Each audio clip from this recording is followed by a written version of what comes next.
Auzubillahi minash shaitanir rajim, bismillahir rahmanir rahim. Wassalatu wassalamu ala rasulina Muhammadin sayyidil alalin wal akhirin. Madad Rasulallah, madad ya sadat ashabi Rasulillah, madad ya mashaykhina. Dastur Maulana Sheikh Abdullah Faiz Dagestani, Dastur Maulana Sheikh Nazim Al-Hakani, Dastur Maulana Sheikh Mehmet Adil Arabani, madad. Tarikatuna Sorba wal Khairu fi Jamia. O tema do Sohbet de hoje é a importância da Sharia para o sufismo. Em primeiro lugar, o que é a Sharia? A Sharia é um conjunto de leis que nós acreditamos que foi revelada por Deus, para o profeta Muhammad, sallallahu alaihi wasallam, e que regem diversas áreas da vida, como, por exemplo, os atos de adoração, como fazer a salá, como fazer o jejum, o wudu, russo, coisas assim. Ela rege as relações, os direitos de cada pessoa nas relações humanas, como o direito do marido, o direito da esposa, direito do pai, direito do filho, direito do governante, do governado, do vizinho, e assim por diante.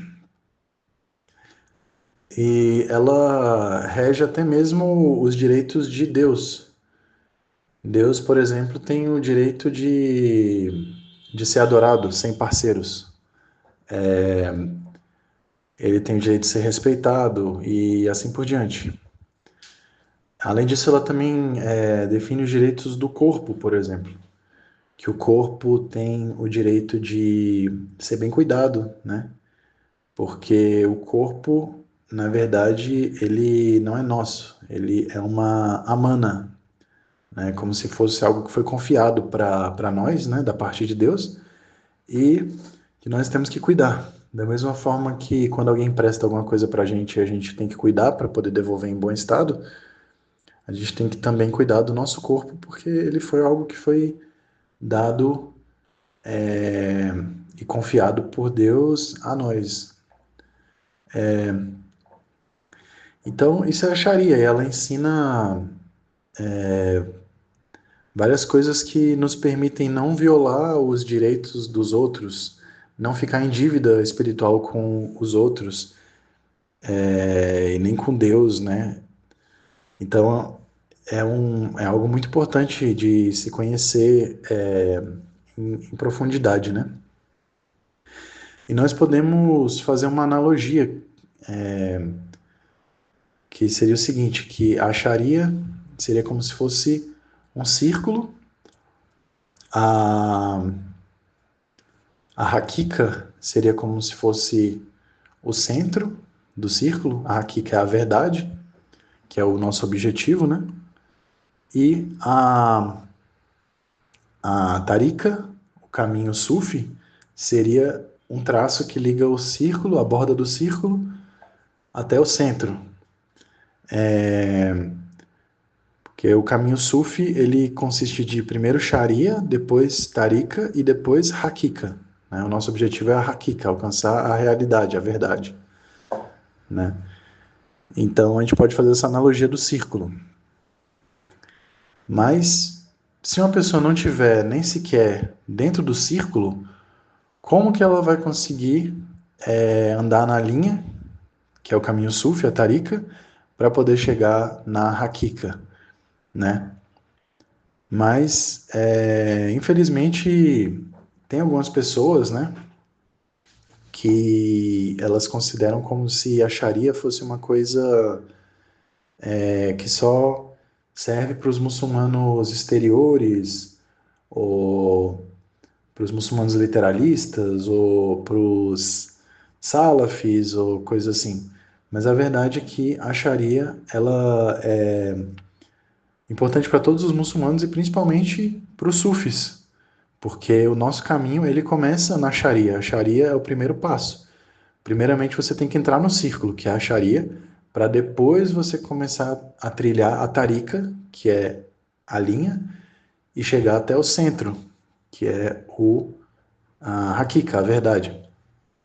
Então, se você nem sequer está no círculo, né, na borda do círculo, se você nem pisou na borda do círculo, como é que você vai conseguir chegar na Tarika e na Hakika?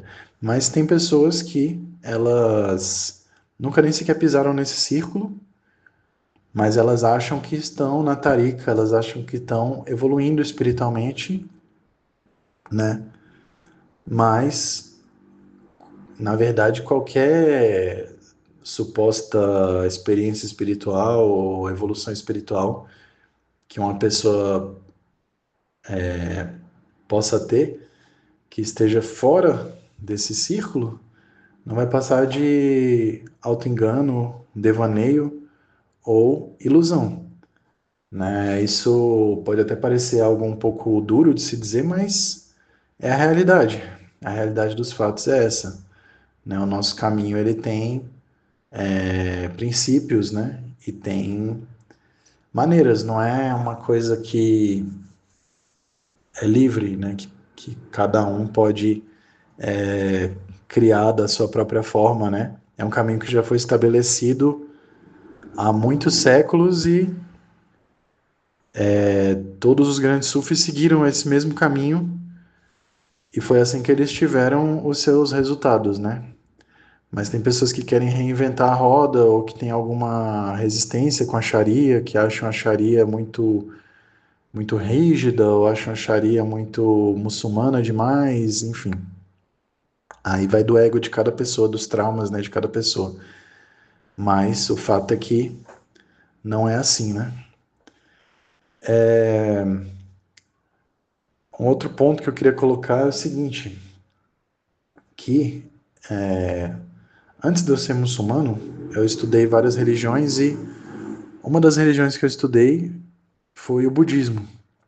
Eu me lembro que eu li um livro do Dalai Lama em que ele explicava como era o caminho budista.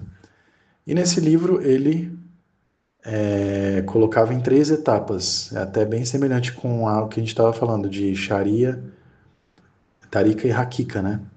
Mas no caso, o primeiro passo, diferente do que muitas pessoas pensam, não era a meditação. O primeiro passo era se adequar às leis budistas, que tem várias leis budistas, as pessoas não sabem disso, mas existem as leis budistas, os preceitos budistas.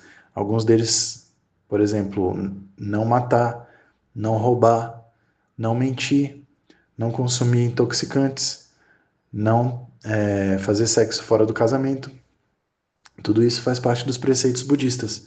E só depois que a pessoa se adequasse a esses preceitos budistas, aí ela passaria para o segundo passo, que seria a meditação, para poder alcançar o terceiro passo, que ele chamava de sabedoria. Então, é semelhante esse sistema budista com o sistema Sufi, porque é necessário a pessoa primeiro se adequar a essas leis, porque isso vai diminuir o caos que existe na vida da pessoa comum, em que ela está sempre, né, sempre tem algum problema com alguém, problema com o pai, com a mãe, com alguma relação, com um amigo, com um vizinho, né, problemas, conflitos com ela mesma, né, desarmonia com Deus. Então, a Sharia ela vai resolver várias dessas questões e vai trazer um nível de paz, de tranquilidade para a vida da pessoa, para os pensamentos da pessoa, para a mente da pessoa, que vai permitir que ela possa se concentrar no zikr, possa se concentrar na salah e assim poder trilhar o caminho sufi de fato e começar a galgar as estações espirituais até chegar na hakika. Sem esse primeiro passo de acalmar a mente, acalmar os pensamentos, tranquilizar as relações, a vida da pessoa, não tem como ela passar por esse segundo passo, né, de trilhar a tarika. Bom, então, que nós possamos ser daqueles que compreendem esse processo, compreendem que o processo tem etapas definidas, para que assim nós possamos, de fato, evoluir nesse caminho e não evoluir somente na nossa imaginação. Amina la tawfiq, al-Fatiha.